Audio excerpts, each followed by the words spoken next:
Hello, this is the Bingham Boys, broadcasting from a secret bunker somewhere in the vicinity of Moochie's meatball sandwiches and Starbucks on 21st State, a radii of about a half a mile between us and them, and I think we're safe from the Buster bunkers, Ron. Did they hit us? They did not get us, but they obliterated all of Iran. There's nothing left. Nope. There's nothing left. Nothing. And you know, people have tried to do that for years, but finally, success. Depending on who it is that's talking about it. Well, you know, but in these worlds, everything that a certain person says is truth, so it's success. So, Ron, we got a few things to talk about. What happened in your week? And I'll continue to tell you. I'm just still sick still. Now I got bronchitis. Good. I'm glad to be 2 feet away from you. I mean, honestly. I think it doesn't spread. We're not sharing a microphone. It could be. It could. I mean, but I'm fine.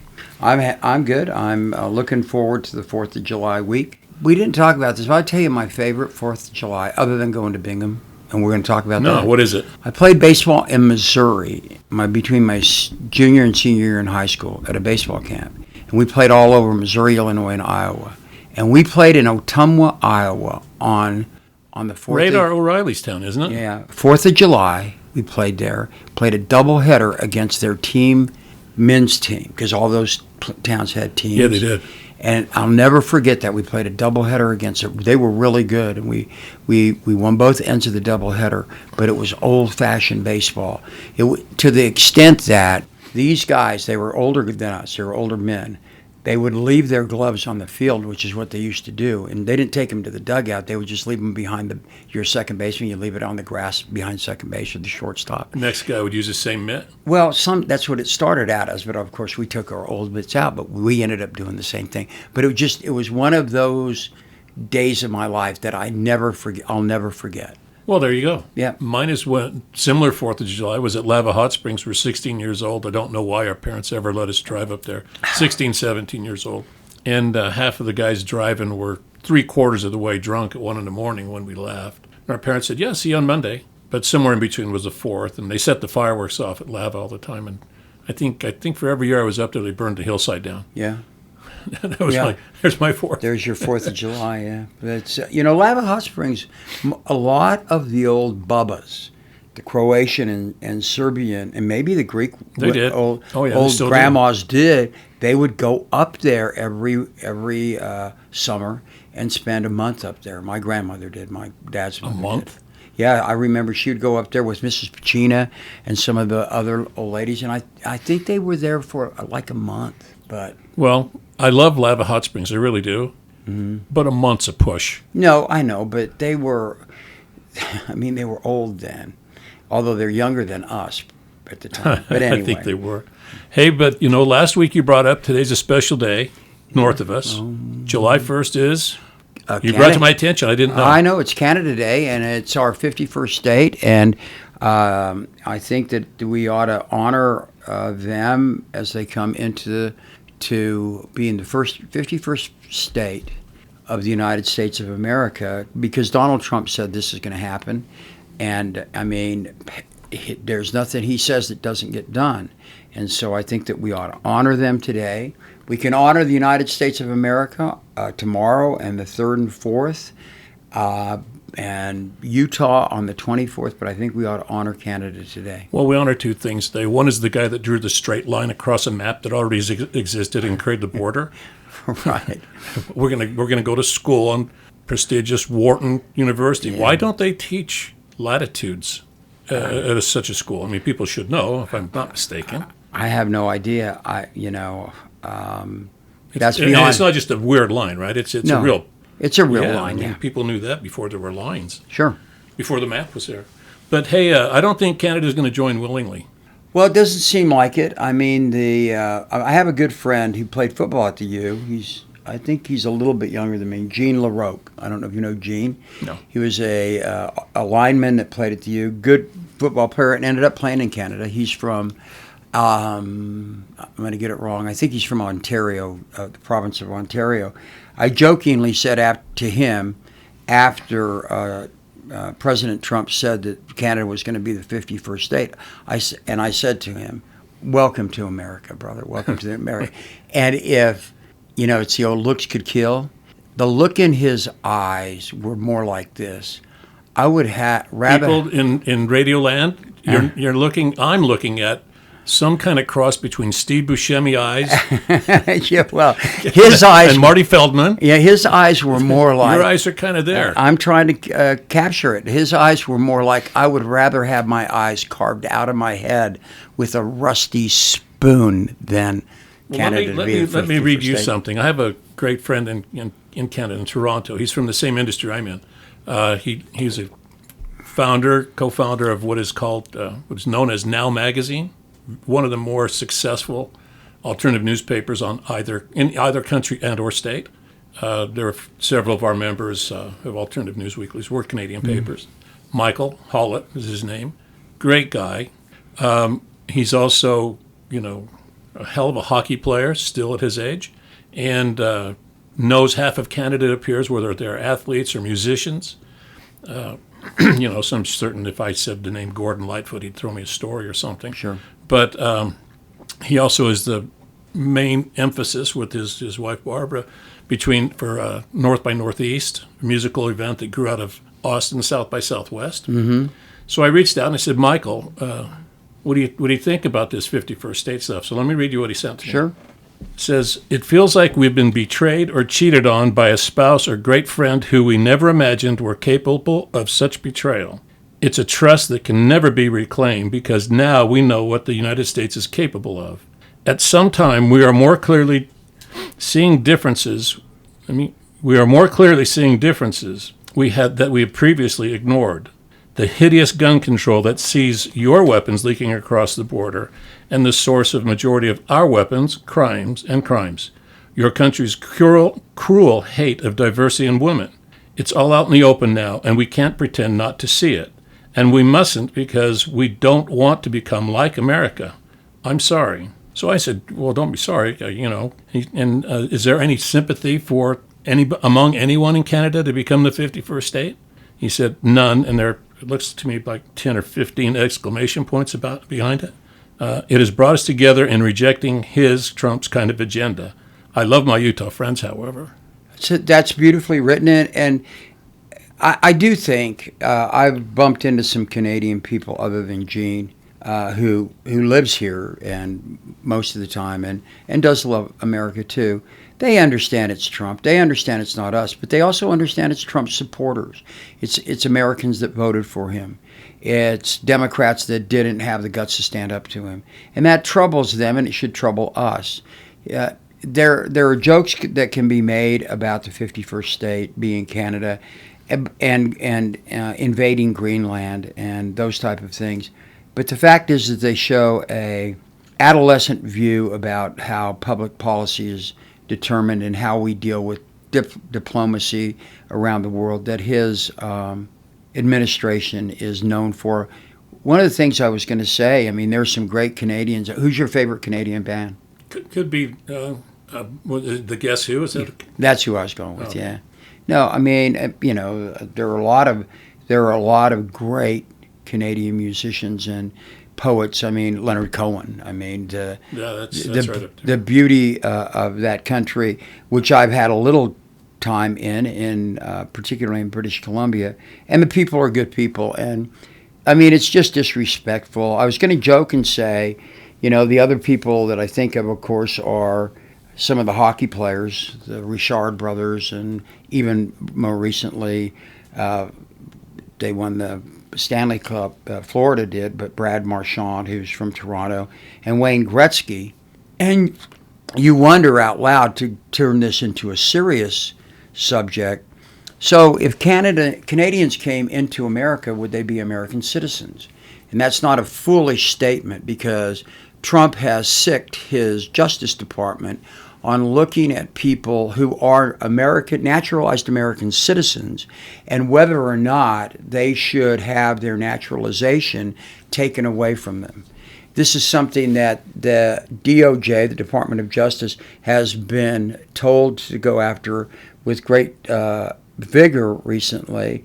And so you would wonder whether or not if Wayne Gretzky, if Canada became a state, whether they would go after his United States citizenship, because I think he's a dual citizen, because he lied somehow by taking out that dual citizenship, which he's allowed to do. I think that the problem that we've got right now is that we've got a host of people in Donald Trump's administration who just get kicks out of hating people for no real reason. But Pam Bondi, maybe? Well, Christine Elon? I mean, they're not alone. No, no. Stephen Miller is the key to it. I mean, he's the guy that is behind most of this stuff in various ways. And what's tragic when reading a little bit about him is he's Jewish.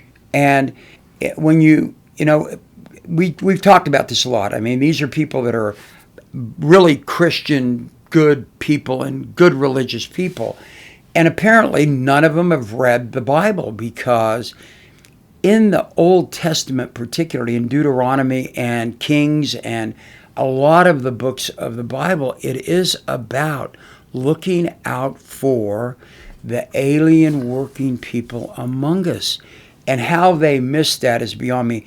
And Miller is the key to it. He's the bad guy here. World man. And so you wonder who they're going to go after. But we know who they are. They're going to be checking on people whose skin is a little bit darker, generally, to see whether or not maybe they committed some fraud in getting their citizenship. And that has happened before in America. It happened during the McCarthy era, happened during the Palmer raid era after World War II. And Obama did some of it too. It's interesting to read about that. Went after people to try to get their citizenship revoked. He went after primarily people from the Middle East who that his Department of Justice thought had lied to become citizens. But it's something that we generally have not done. And the history of citizenship in countries is really fascinating.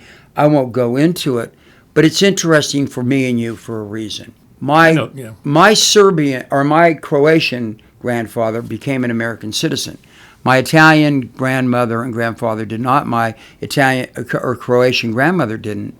So citizenship is based upon where you're born or blood. That's historically the way it's done. It's the way it's done in America.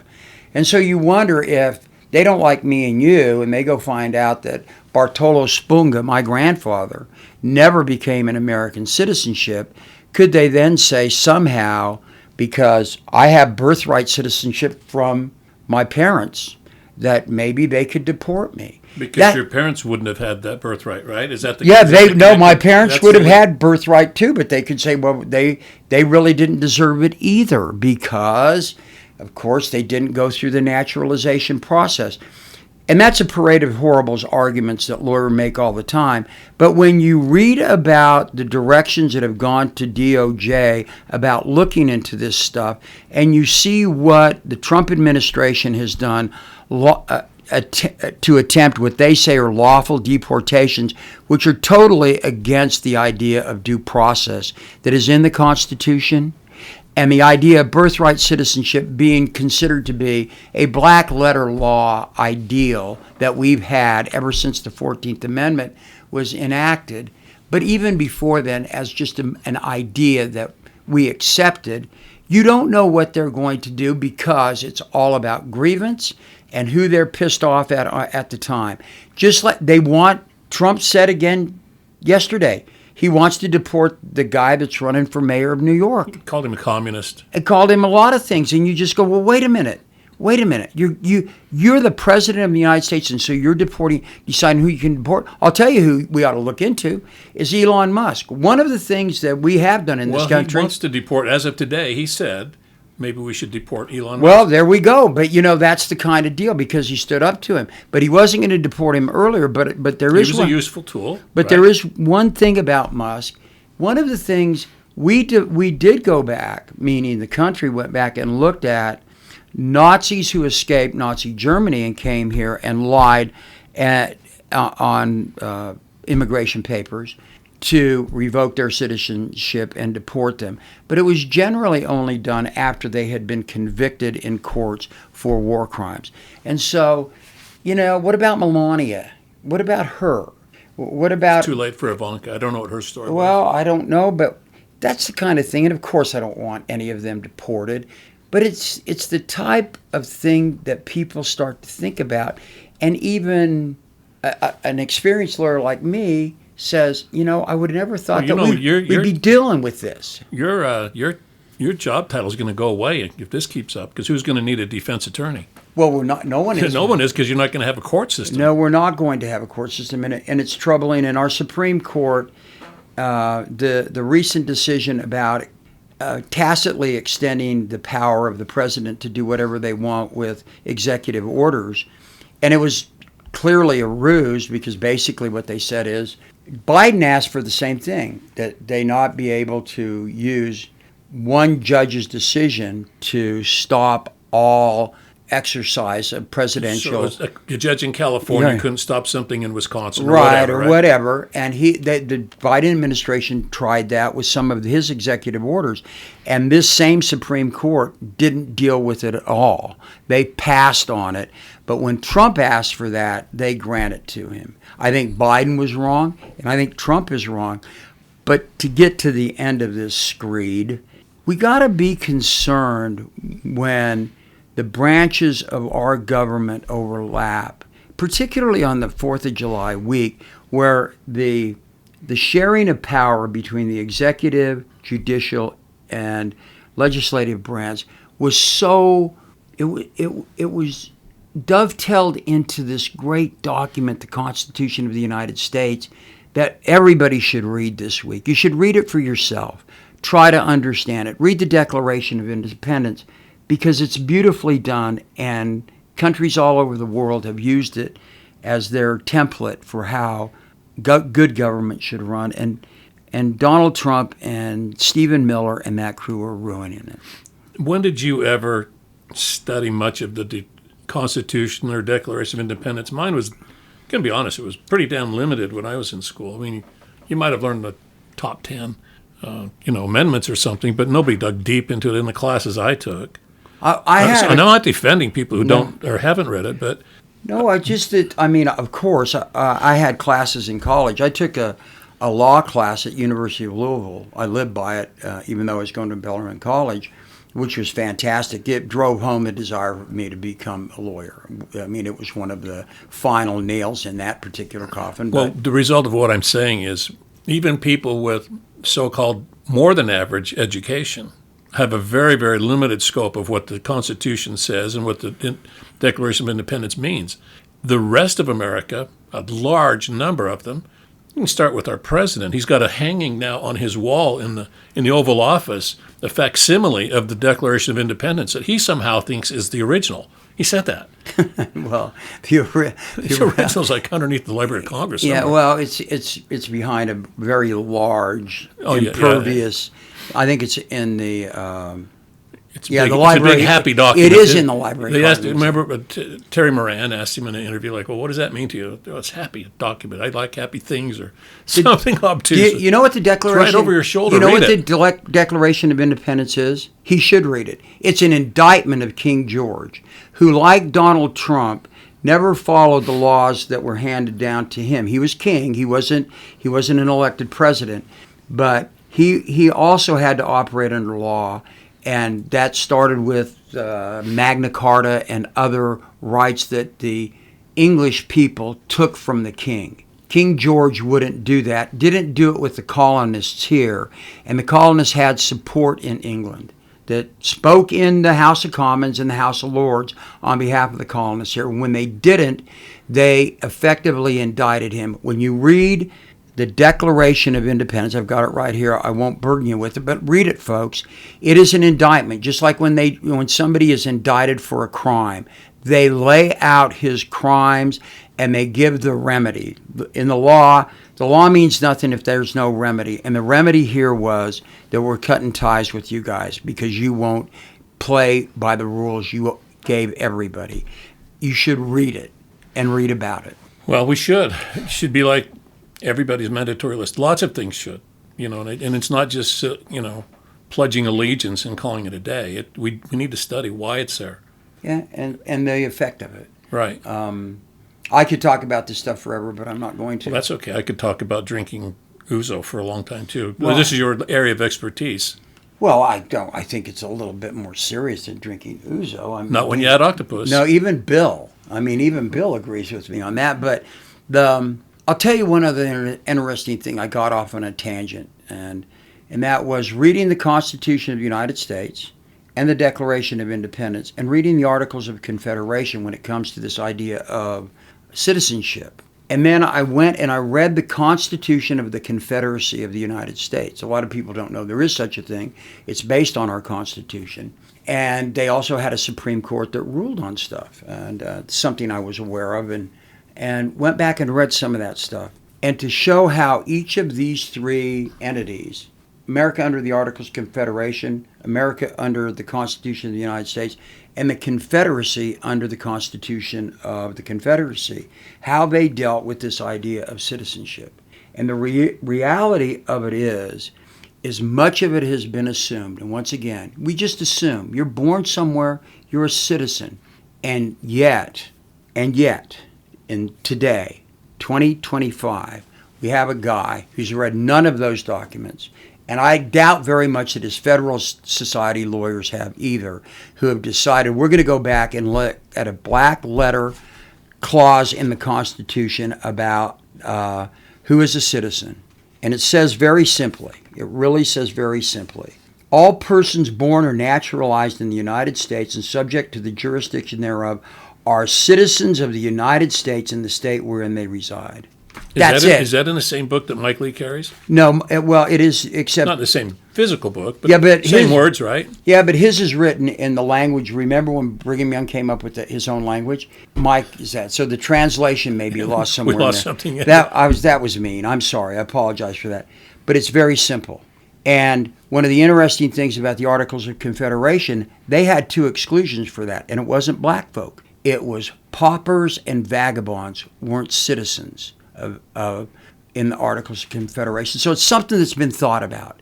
And yet we're going to change it all because Donald Trump and Stephen Miller have grievances against people, and it's basically people that look different than them. Well, Canadians in their mind look like us, apparently. And nothing's going to change there until like it hits economically, I suppose. So I'll just give a fair warning out to the town of Heber City. Michael likes chicken fried steak. And Chick's Restaurant is out of customer right now, as long as Michael doesn't come in for Sundance and other events. So, yeah, sorry. Same with Evanston. We went up to Evanston one time for chicken fried steak. So, and our buddy Lewis Black from the Austin Chronicle. But you know what? I guess all we can do is pray about it, right? Because that's the thing to do these days. Well, I mean, it's how you offer your prayer to a degree. I mean, it's not who you are or who you pray to. I got an idea you're talking a little bit about our governor. Yeah, I mean, he suggested, and was it a suggestion or was it a manifest? I don't remember, but he wanted us all to pray for rain so that our reservoirs would refill, the rivers would flow again, so that we'd have water that we could divert to alfalfa fields, apparently. And then it would heal Utah. Never mind that, maybe he and his kind could maybe farm better, use a different crop, right, not build as many homes in places with lacking water. Why do practical things when you can just pray about it? Or sell our land to the Saudis to grow alfalfa. Well, one thing about rain is that the prayers are working. It just does not raining in Utah. You can figure this out when you're second grade with an aquarium. And you got lizards running around in there, right? Not an aquarium, the terrarium, right? You got lizards and piece of water. And it gets hot by the window. Right. And the water tends to, condense up, hits the glass, it comes back down. It's a really simple formula of condensation, gases, liquids, and it goes back and forth. It just doesn't land predictably.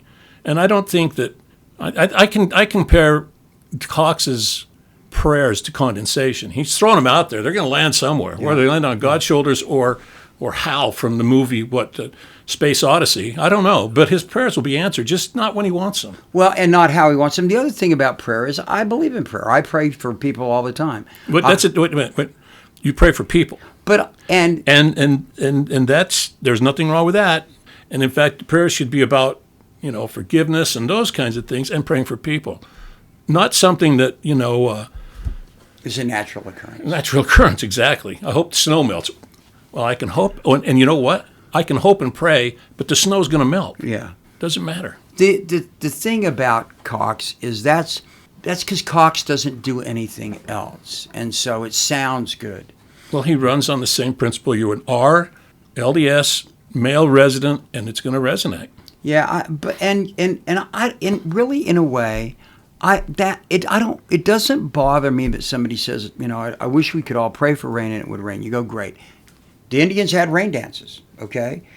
In the Catholic Church, there's got to be a saint of rain. There's due. There has to be. There are wind gods all over Athens. I'll have to look at that. Sailors have wind. Yeah, but the idea is if that's your answer, when you have the power to do things to protect the earth, okay, and you do, Governor Cox, why don't you employ some of those and use those to help us with this? Don't cut down any more forests. Don't sell the land that we have in this state to other people, as Mike Lee wants to and others do. How about letting the vegetation grow, and therefore maybe we can recover this desert, which I give the LDS people such credit for. They did turn this. It's a desert. They turned it into a viable valley. Basically, a creek was running through here, the Jordan River. Yeah, a couple cottonwoods, man. It looks like when you're on Foothill Drive, it looks like Amazonia. Exactly, and I guess that's a better way of putting my point. And that is, so why don't you can pray? I'll pray with you. I'll pray for it tonight. I'm going to pray that it rains tonight. Be with you, Governor Cox. And how about you do this for us? How about you and your boys stop destroying the land in this state just so you can develop it for more people to come here and live than this desert will handle? You do that. I'm going to do it without even getting an agreement from you. I'm praying for rain tonight. Well, it's the kind of there guy you go. I am. Drop kick me, Jesus, through the goalposts of life. Love it. Yeah. Okay. What else we got? Well, the BBB. Oh yeah. Is it the big beautiful bill or the big beautiful big bill or bomb of a bill? It's just everything. I think first off, I mean it's Trump's presidency. He's entitled to put shit out there that he's our president. So usually the party will support and get some stuff done. And that was the mandate of an election. I don't say it was the mandate of the majority of us, because it certainly wasn't of all Americans, just primarily the ones who voted. But every president has put unpopular bills in front of us. But this one's a monstrosity, because this has so much stuff hidden inside of it, so many bad, flawed things inside of it that are hidden, whether it be, but we'll cut this money away, but we'll save money for Secret Service security so that I can continue to these weekends at my golf courses and stuff, hundreds of millions of dollars, while you're talking about waste and fraud. So what do you think about the bill? It's passed. No, they finally passed. Well, it's passed the Senate. It's passed the Senate. They've got to go back and reconcile it with the House, and that's going to be a problem because there are some budget hawks in the House who said they won't vote for it. But there were some people in the Senate who said they probably wouldn't either. Rand Paul, give the old Kentuckian credit. Well, he did what McConnell wouldn't do. Well, and no. McConnell's interesting in this because there were Rand Paul and who was the other one that said from Tillis, who he only said it after he resigned. Instead of staying in and fighting Trump, he went to the back. He went back home effectively, and he'll deal with it from there. But Lisa Murkowski and Susan Collins are the ones that really I had some hope for. But how many times have we had hope for those two when they've let us down? When John McCain had to come up and stand up when a lot of people wouldn't. Murkowski and Collins were still the last ones trying to avoid the vote. But Susie came up and Susie voted against this bill. And here's what pisses me off about this, is this bill is going to cut about 17 million people off of Medicaid and about the same number, depending on who you talk to, off of Medicare. And where it's going to kill people, and it's going to kill people in Utah, literally kill them, is they're going to eliminate hospitals. In Kentucky, Rand Paul talked about it. Governor Beshear talked about that. They're going to have to close down rural hospitals. We're going to be closing rural hospitals in inner cities and in these places where people don't have enough money. They don't have HMOs that are going to cover them. So these things cover people. But you know who they really cover? And this is what pisses me off. These are women. Yeah, it's not. These are women. I think both of them have children. There are going to be women going in, wanting to go in to get prenatal and natal and postnatal care at these rural hospitals, and their kids could die. And Susan finally stepped up and voted for it, and Murkowski sat on her hands. And you know who went and sat by her right before she voted? Know that. I saw what happened afterwards. Mitch McConnell No went way. there. Yes, and McConnell was the one that said earlier in this week about the loss of Medicaid. They showed the video on MSNBC or CNN or Fox, because I try to throw them in occasionally, where he said, don't worry about it. When asked about, what about all of these people that voted for you when Donald Trump said you weren't going to touch Medicaid or Medicare, and he said, and I'm quoting, those people will forget about it. Because he thinks, like so many of these people do, that Americans are totally stupid and blind and they're going to forget. I don't think people are going to forget that. It's a matter of whether they get out and vote, and they vote for what these people did in this bill, even if it doesn't get reconciled. They don't care if babies die. And you know what? My side of the religious spectrum says abortion's bad. But a bunch of the people on my side of the religious spectrum are Republicans. So if you think abortion is bad, then you should be standing up and voting for people who have babies, whether they're poor or rich or Elon Musk, super rich, and that those kids get treated. And if you don't, and if you're a woman particularly, since you're always talking about us men getting involved in women's medical issues, then you ought to be ashamed of yourself. Oh, 10-4. Murkowski didn't just vote because McConnell said. Part of the procedural thing this past weekend was something apparently illegal by the parliamentarian, where she was favoring her own state, or there was a quid pro quo, but an illegal procedure of some kind that about tanked the bill. But at the end of the day, she still got a carve-out for Alaska. She did. She got a carve-out, and she got a carve-out on SNAP for her state, because that's so important. That's a food program for people, and we have it in every state. It's funded by the federal government. She got a carve-out for that for her state, and that was her excuse for not voting for it, instead of standing up for everybody in America, which, by the way, senators were intended to stand up for America, not just. I was going to say that. That Federalist Papers tell us clearly that was what they were there for. They were going to be the people above the political fray who were going to ultimately resolve things for all Americans, not just the local community. It's called the United States, not the state. Yeah, I'll tell you what. I could.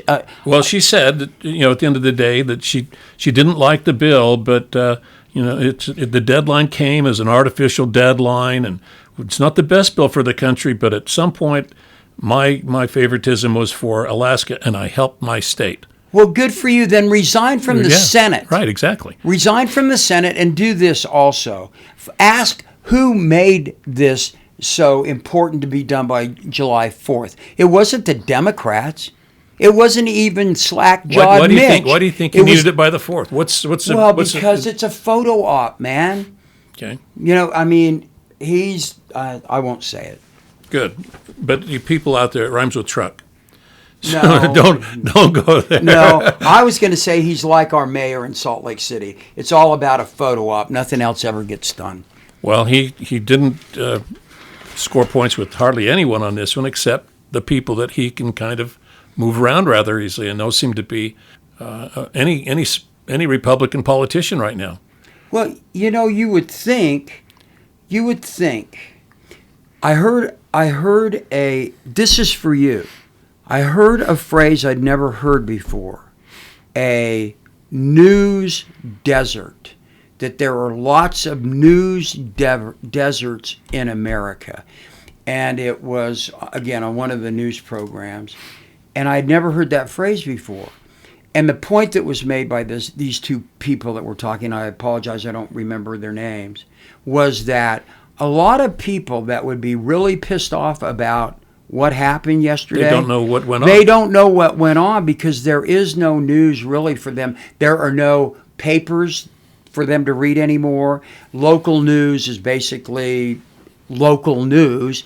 And so there are vast areas of the United States where people aren't getting the news that they once did. Well, you can talk to that. Well, in authoritarian, regimes, governments, and leave it at that as a generic word. You don't have to go into all the kinds of historic evils of authoritarianism to know that one of the first places they attack is news and truth and honor. They go after the media everywhere. It's kind of a pattern. You take the ball out of bounds. Well, sure. You don't score unless you take the ball out of bounds. First thing you do is chop off the media by making it non-believable. Don't trust it. Call it fake. And that's been going on now for more than 10 years. So there's more than a few people who don't trust anything in the media, and they say it broadly. And yet, they're not at all shy or hesitant about believing anything that this person says, or that one or two or three very far right-wing channels, and Fox is among them, but there are others, the only things that they say are truthful because everybody else is not correct. So once truth doesn't matter, then you only start listening to your own channels, and as you do that, you create those deserts. I'd say that there are deserts on both sides, but I'd say that the Gobi, the Sahara, the largest deserts are among the right wing of Americans. They don't see just a ton of stuff that's going on. They don't try to find things unless it's, filtered, unless there's that oasis, that single palm tree out in the middle of nowhere that they all find refuge around. I would be interested to know how many people, though, since fewer people vote in every election, I think that's accurate, particularly every presidential election. It would be interesting how many people have just said, we don't believe a pox on both their houses. We don't believe any of them. We're just not even going to watch the news anymore. There's a lot and of as a result of that, the desert there is an actual desert where there is no news. And if they vote, if they do, they're either voting on a party that their parents voted for or a one-issue deal. And that troubles me. I mean, it troubles me from the perspective of you, a dear friend, and your commitment to news, and my brother who loved it, and how important it was to be precise and to the point and truthful in everything that was written. And everything was verified. And in losing that, in losing people that we trust in the media. This is what the problem is. I mean, I can supply verifiable news all day long, and people will judge me by passing along. If I happen to say I saw this on CNN or MSNBC, they'll say, "Oh, you can't trust them." I go, "But it's the same camera that Fox was using for a different angle, and they didn't put words in the guy's mouth. This is what was said, but because it was said there, you can't trust it." And there's a lot of that, and so you're right. People just give up. But history's full of potholes of citizenry that gave up and quit listening to truth and instead started listening to what they wanted to hear. And people want to hear whatever this Trump fellow has to say right now because they think it's reality. He's disproven on so many facts on a daily basis, and yet people still believe him over, a factual report that comes, from a bipartisan or neutral, or it doesn't matter the party. Look, he said his own. What is her role, Tulsi Gabbard? He just flat out said she's wrong. And wait a minute, now, what do you mean? How can that be? Why? Do you know something she doesn't know? And if you do, then wait. Let's just get her off the payroll and get rid of some of this governmental waste. And you tell us. You tell us what's right. So by saying what's wrong and not saying what the wrong part was, he just now destroyed his own person. And nobody's thought about Tulsi Gabbard for 2 weeks now, right? So, you just shouldn't do that. I can't imagine 5, 10, 20 years ago, watching a news conference or somebody stand up before us and saying, stuff that he's like he said today, like the guy, Mamdani, is that correctly said, who was quickly accused of being a socialist and the bane of the Democratic Party. Stop him now before, you get too far to the left. He describes himself as a democratic socialist, I think, or something like that. And then there's also, but in Europe you have social democrats, and they happen to be the happiest people in the world, all those Norskis, They eat a lot of sardines, but they're happier in hell than the social democracy they live in. And they seem to be doing fine. But now it's gone from that to communism. And I don't believe most Americans separate the difference between socialism and communism, and therefore it's easy for that first nuance to the second or the third to become this guy's Stalin, and get asked a question, probably prompted, should you deport this person? Right. Which is, well, I think we should look into it. And we should look into your predecessor, he said today, Mayorkas. Well, maybe we should investigate him too. Why? For being normal? Well, the problem is in America where we are, historically has been, we have conflated anarchism, socialism, and communism. That's always been a problem, and the politicians are the ones that have been great about it. We're going back to before the turn of the 19th to the 20th century, where we talked a little bit about this on another program about how every union man was a communist. Now, well, that's not true. There were some, but communism is much different than socialism, and socialism is much different than anarchism. One's a philosophy, and one is like the state owns you, And there are differences even within them. But when we decide that we're going to tag somebody, okay, sometimes it's hard to get that tag off of you. The guy that has been best in not having a tag, but I have a theory behind it, is Donald Trump. There are a lot of things you can tag him with. You can tag him about being a liar, a serial philanderer, a felon, and so many other things. I think that he has so many tags over the years on him, a reality show freak, that they don't stick because there are so many. And then people finally get to the point where they go, it's just because you hate him. And again, that's laziness on their part. But I have to say this, it's also laziness on the part of the opposition. And I've said this before on this podcast. The Democrats and the people that oppose Trump, wherever they're from, have to do a hell of a lot better job of talking about the issues as it relates to Trump. And we try to do this, and maybe we should too, as opposed to the policies that he's put into play and what they're doing and why they're historically wrong in America. Okay, then let's start that. Name me 2-3 policies of Trump's that you can get behind. I'll tell you what I can get behind in this respect, not how he's doing it. There is no doubt that we need immigration reform in America, and have needed it for a long time.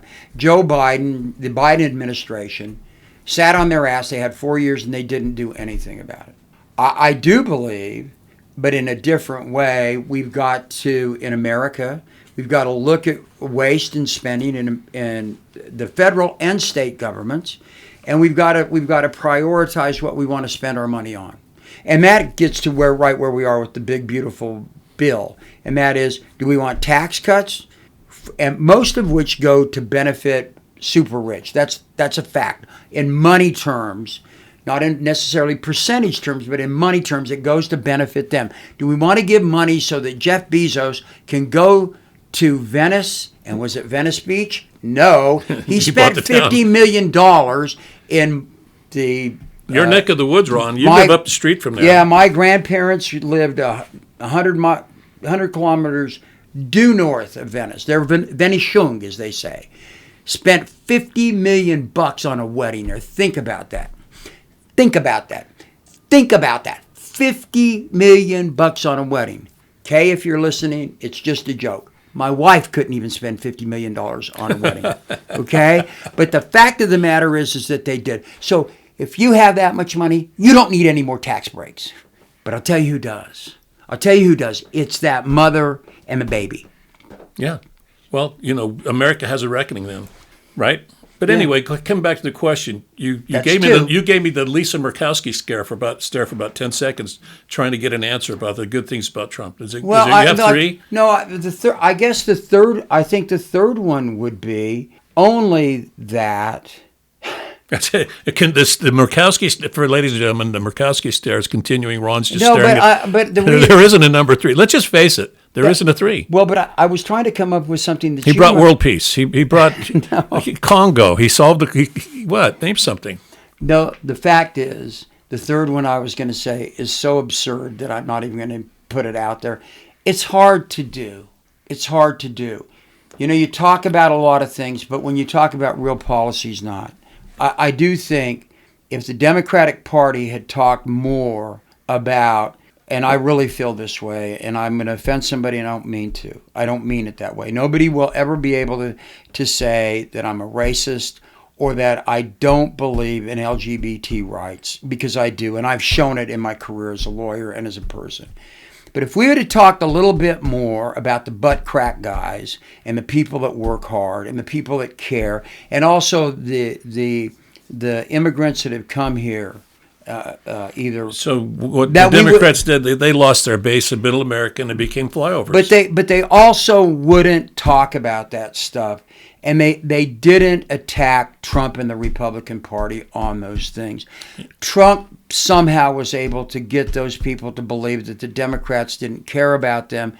And the fact of the matter is the Democratic Party to the day as we're sitting right here has done nothing to show that they do care about them. They're going to have to speak up, because if what's happening now, like it or not, for people in the Democratic Party or the opposition of, the loud voices are going to be the Mamdanis and the AOCs and the Bernie Sanders, and who knows where that leads. But, they are the loud voices. Everybody else is a cowering fool. Well, well, I won't say everybody. There's Chris Murphy and then some others are trying their best, but they're not going to be running for president. But part of the reason is just the reason that I object to my own answer.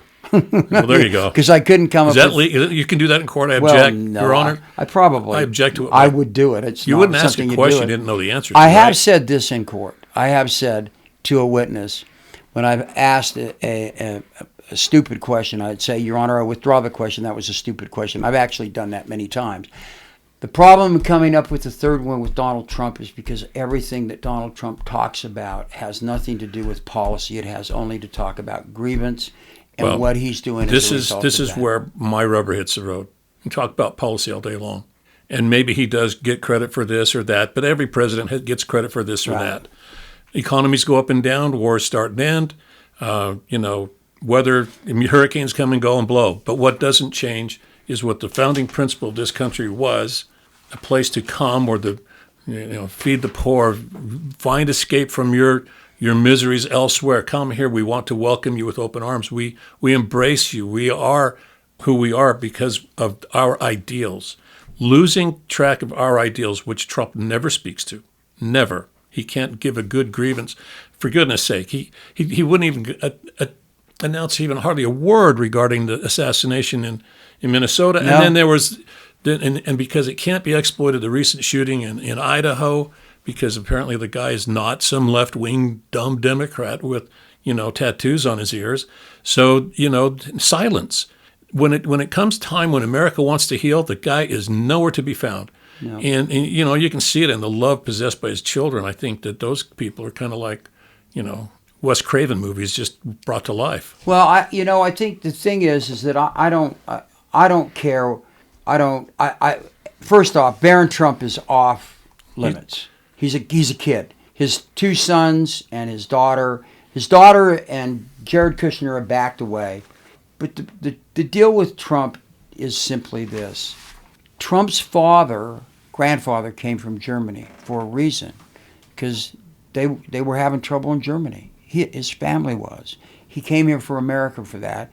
And if money is your object and that's success, he got his success. Other people came here for other reasons. We should honor all of it, as long as you're not a crook. And I guess that's where we draw the line. We do. How about we got a winner? Yeah. We got a line to draw here right now too. So we have a winner from last week's name, the word that Ron and I didn't want to mention, but we from henceforth feel no shame about using. But the word itself, just so we know, it was a word that people who haven't heard it was a common word in Bingham about whenever you want to speak derogatorily to somebody, particularly call them a name. Dirty Greek, there was that one. Dumb Mexican was another one. Spick, we've talked about before. Dago, squarehead, honky. Do you remember? You know where we're going. You remember Chevy Chase and was it Eddie Murphy? Oh yeah. Well, Richard Pryor. Yeah. And but we heard them all. But the one that was the one that would bring attention was the one that hails from your neck of the woods, again on the other side of the Adriatic, Croatia. Yeah. I believe it's a Yeah. Slavic word. Yeah. And go ahead, Ron, you can tell everybody. The word had every meaning, who depending on how it was delivered and who it was said from. It could be a body part. It could be something physical activity doing with somebody. So it'd be dogs and people. It could have just been something else. But Ron, really, it's a simpler. It's a very simple word, and it's one that most Bingham people know, and you had an experience with it, and the word is chuvad. Yeah. It also is pronounced chuvad. And if you call somebody a chuvad, and you're a Bingham person, there's likely to be fists thrown, because that's it's what it really means. The historic meaning of the word was overseer. You oversee other people. It also means boss or leader, okay, but leader in a bad way. And the interesting history of the word is the Slavs were the most enslaved people in history. I mean, as you go back, everybody enslaved the Slavic people, Croatians, Slovenes, Montenegrins, and the Serbs, because of where they were on that peninsula, okay? The Yugoslavs, the South Slavs. The word slave we have comes from the Slavs, okay? But so they have a real history of not particularly liking overseers. Overseers are their own people, really, who then became their masters, working for the people that had enslaved them. So you call somebody a chuva, you're saying you're a sellout MFer, and I hate you for that and that alone. Yeah. That's what it means. And so that word became an important word in Bingham, because there were a lot of Slavic people there, and they picked up one another's languages. Well, like we said early on, the other cultures besides the dominant white culture that were used other words upon my culture, the dumb Greeks, sure, or the Hispanic Mexican culture, or against you guys, whatever they were. There was no recourse except to give a word back. Right. That's the thing. By the way, isn't that what we said a minute ago is Trump's game? Oh, it is his game. You identify somebody, but this is more than playground stuff. And you made this point great. I want you to tell your Chicago story. But the point of this word is this. This isn't a word you really joked around a lot with. And that was the point we made earlier. You call somebody a chuvat, then I'll tell you what. There's going to either be a reckoning face-to-face, and there's going to be an apology, or hands are going to be thrown. Well, that's what happened in Chicago. And in a cab, I recognized the taxi's accent as being regional to my area. And I asked him where he's from. He told me from Serbia or Croatia. I said, hey, I got to ask this question. My whole life I don't know the exact meaning of this word. I told him the word, and he hits the brakes, and my bet about it goes out the window. Get out of my cab. How did he say it? Get out of my cab. Get out of my cab. So I didn't tend to use the word after that, because I knew it was a bad word, not that word. So, okay, the winner of that, by the way, is he's a fellow Croatian of yours. He kind of knew the word. It was Mike Evans. Mike Evans, yeah. Yeah, his mother was a Croatian. So he wins something. I forgot what he wins. Oh, he wins beer passes, VIP two tickets. Yeah. All right, Mike, here they come. But he also submitted previous guesses before he got this one right. Ron, we won't say those words because they're even worse. No, the word calling somebody a chuvat is attacking them personally. The one he used is... It's worse than taking the Lord's name in vain. Yes, it is. But it is one that I heard a lot in my lifetime, and I heard it used with both in the nominative and accusative. Now I know now that. I didn't know at the time. But that is a word that if you've been around Croats, you will hear. And in fact, if you go on YouTube, there is actually a YouTube... Best Croatian swear words? What is this? Yeah, that's exactly what it is. It's going to be a long video. No, well, it's the top 10. But this one is number one. The one that he put in was number one. So we're not going to say that, and we're never going to say that because it's... If anybody wants to submit what Ron thinks it is, we'll get 3 tickets to our final beer fest ever because we'll get shut down. Okay, but anyway, that was fun, and just a couple things because we're out of time. Bingham tribute. Who? Yeah, our Bingham tribute today. Well, Well, just give the Chuvar Award. I think we're going to give do that. I think we're going to give the Chuvar Award to Instead of a Bingham person, a Bingham idiom. In honor of Mike and how we feel, I think that Mike Lee gets a Chuvar Award for Utah. Okay. And that, of course, there's only one player. There's only one player in this one, and he's going to retire the trophy as the King Chuvar, and that's Donald Trump. Good. Okay. Got it. Well, look. And that, and we mean that too. Those two deserve that. Where's Melania from? What was the Slovenia? Do they use the word? They're bordering Croatia, Yeah, so I'm sure he they can do. ask her for the definition. Yeah. She's not going to say it means sweetheart. Honey. No, it doesn't. I don't think she's going to say that. No, I don't think so. And then also, John, we got to once again thank Bill for having to listen to us, and also thank the City Weekly and its advertisers, and to support the advertisers of the City Weekly who basically support us in this endeavor and honor them. And so one other thing that we want to remind you of, because the 4th of July is something special for people from Bingham. Yeah, so on the 4th of July, Ron and I are going to show up at Copperton Park somewhere around 8 or 8:30 in the morning on Friday, have the traditional cold potatoes, over easy eggs that aren't over easy, and the toast that may or may not be buttered. Right. You know, like a Father's Day brunch. Yep. Same deal. It's been going on for 60, whatever years up there in the park. Pancakes occasionally. Yeah. So the difference is from now in the old days is I don't think that every cup of coffee comes with a shot of whiskey. And it used to. The old Lions Club guys were pretty good about that. If you wanted it. Yeah, well, they figured everybody wanted it. So anyway, we're going to be up there and celebrating the 4th, and at which time in Copperton Park is a wonderful monument to the veterans of World War II that served out of Bingham Canyon, men and women.